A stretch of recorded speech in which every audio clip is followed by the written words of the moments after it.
Math 110, Inverse Functions, Section 5.1.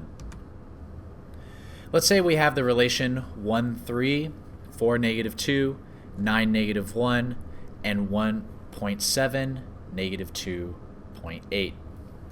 If I interchange the first and second coordinates of this relation, I'm going to obtain the inverse of that relation.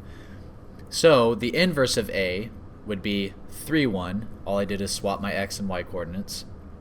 Negative 4, 2, swap my x and y coordinates. Negative 1, 9, swap my x and y coordinates. Negative 2.8 and 1.7. So I would be able to say that that's going to be the inverse. Now the interchanging of the first and second coordinates of each ordered pair produces the inverse always. That's basically a definition.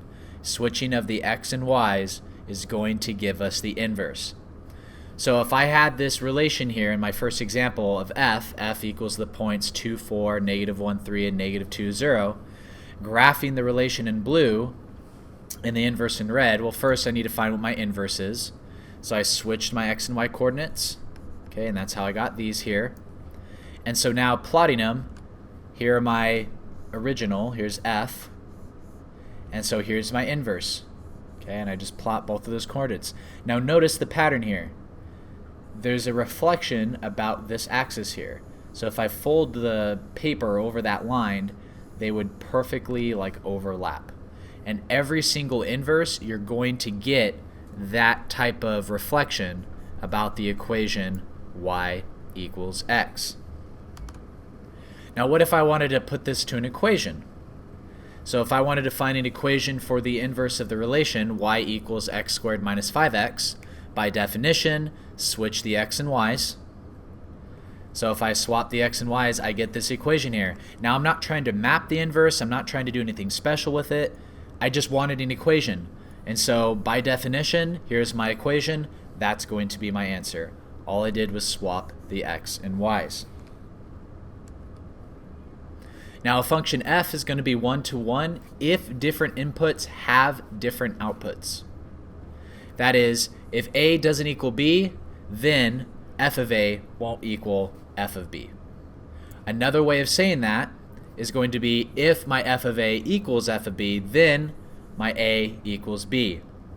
Now visually, it's going to pass the horizontal line test. Now remember, a and b are my inputs, f of a and f of b are going to be my outputs, like my y values. So visually, the graph is going to pass the horizontal line test. So let's take a look at a couple of these. So this graph here is going to be 1 to 1 because if I draw in these horizontal lines, it only crosses the graph once. But this graph is not 1 to 1 because if I draw these horizontal lines, it crosses the graph more than once. Now, for the purpose of writing the inverse of a function, we're going to be using this inverse notation. Now the way that we read this, if we know that f is going to be a function, then the inverse, we would read it as f inverse. Now the negative 1 is not an exponent. It's not the same as 1 over f of x. It's its own special symbology. So make sure that you're not thinking, oh, this is f to the negative 1, so it's going to follow the properties of exponents. Nope, nope, nope. It's different. Okay, it's just symbology to represent that our function is an inverse. So a few more definitions or properties when it comes to one-to-one functions and inverses. If a function is 1 to 1, then the inverse f inverse is also a function. The domain of a 1-to-1 function is the range of the inverse. The range of a 1-to-1 function is the domain of the inverse. And so you can take a look at the notation that I did here. The domain swap, the range swap. And a function that is increasing over its entire domain or decreasing over its entire domain is a 1-to-1 function. Now visually on that, here's a function that's increasing over its entire domain. Well, that's going to be 1 to 1 because no matter where I draw my horizontal lines, it's going to work. Here's an example of a function that's decreasing over its entire domain. And once again, it passes that same test. So visually, we know that that's how it's going to work. So on this next example, let's kind of do a little mini proof. Let's kind of show that f of a, if f of a equals f of b, then I know that a equals b. So here's my function. I have f of x equals 2x minus 3, and I want to prove that it's a one-to-one function. So knowing this statement, if f of a equals f of b, I have to then show that after it all simplifies, I get this statement. If I can verify that, then I know that this is going to be a one-to-one function. So assume f of a equals f of b. That means that it's the function with a plugged in, so that's how I get 2a minus 3, and it's the function with b plugged in, so that's how I get 2b minus 3. If I add 3 to both sides, I get 2a equals 2b. If I divide both sides by 2, I get a equals b. So therefore, because I get a equals b, it verified this, I can say that f is a one-to-one function. On our next one, it says, given the function g described by g of x equals x squared, prove that g is not one-to-one. So I need to show that there are two or more numbers where a doesn't equal b, but proves the statement that f of a equals f of b, which our definition said if a doesn't equal b, then f of a can't equal f of b. So I need to prove this statement, and the moment I prove that statement, or at least show that statement, then I know that it's not going to be one-to-one. Now the example that I used here, if I plug in negative 3 and 3 as my a and as my b, well, if I plug negative 3 in, or if I plug in positive 3, I get the same value, which is 9. And so because of that, it's not going to be one-to-one, because I have different values for a and b, but I still got the same value for f of a and f of b. Now even visually, if I were to graph that, it fails, right? It crosses here twice. Now this next one, it says determine whether the function f of x equals 2x minus 3 is one-to-one, and then if it is, find the formula for the f inverse of x. Now you're going to kind of find out that it's a little bit easier to just graph it.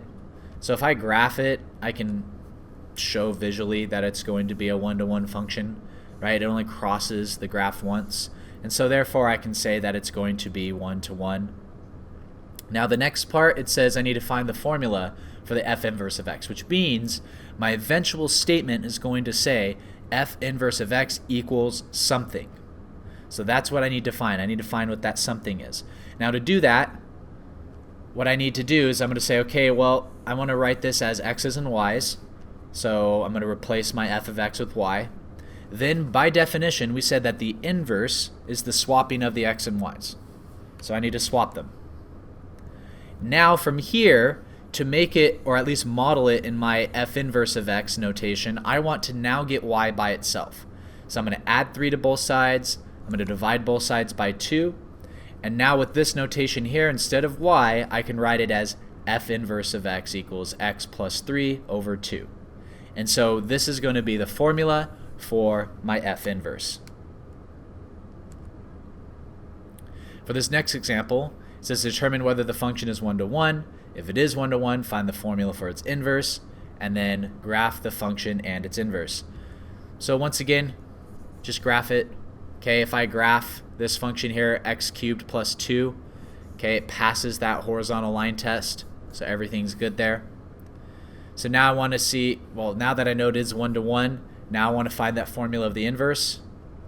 So swap or change the f of x into y, swap the x and y's, now solve for y. So subtract 2 on both sides, take the cube root to both sides, and so now since y is the cubed root of x minus 2, I can change it to have the f inverse notation. And so this right here, that is going to be the formula for its inverse. And so now graphing the function, just plot points. I plugged in negative 2, negative 1, 0, 1, and 2 into the original. That's how I got negative 6, 1, 2, 3, and 10. Well, if we said we're just swapping our x's and y's, swap my x and y, swap my x and y, and that's what I did here for my inverse. Okay, so instead of negative 2, negative 6, I get negative 6, negative 2. So now graphing the original, you're going to get that type of image here. And then with the inverse, there's our inverse image. And notice, once again, that equation y equals x. Our equation y equals x. It's going to be like a reflection over that equation. Now, how inverses relate to compositions, they actually have this unique situation to where if you take the composition of each other, they're going to simplify down to x, always. And that's actually another way for us to be able to prove if two functions, or at least show that two functions are inverses, because if they take the composition of one another, what's going to happen is it's going to reduce down into x. So this is going to be read f inverse of f of x. And it's the same way of writing it like this, f inverse of f of x. And if that simplifies down into x, then I know it's going to be, they're going to be inverses of one another. But I want to prove both statements. So you also have to do f of f inverse of x, or f of f inverse of x, right? The same thing, just different notation. So if I can show both of those statements, then I can make the statement that these are going to be inverses of each other. So let's show that. Given that I know that my f of x is 5x plus 8, and my f inverse of x equals x minus 8 over 5, show that my f inverse of f of x simplifies to x, and that my f of f inverse of x also simplifies down to x.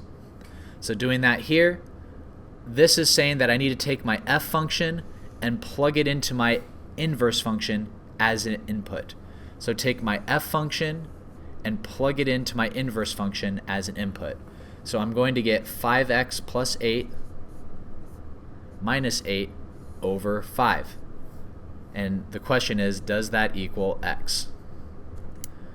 So notice, instead of writing x, my input, my brand new input, is 5x plus 8, which was my function. And so now combining like terms, that cancels out. I get 5x over 5. The 5's cancel out, so I get x. So I've shown it. Now in this statement, it's saying take your inverse and plug it into your original.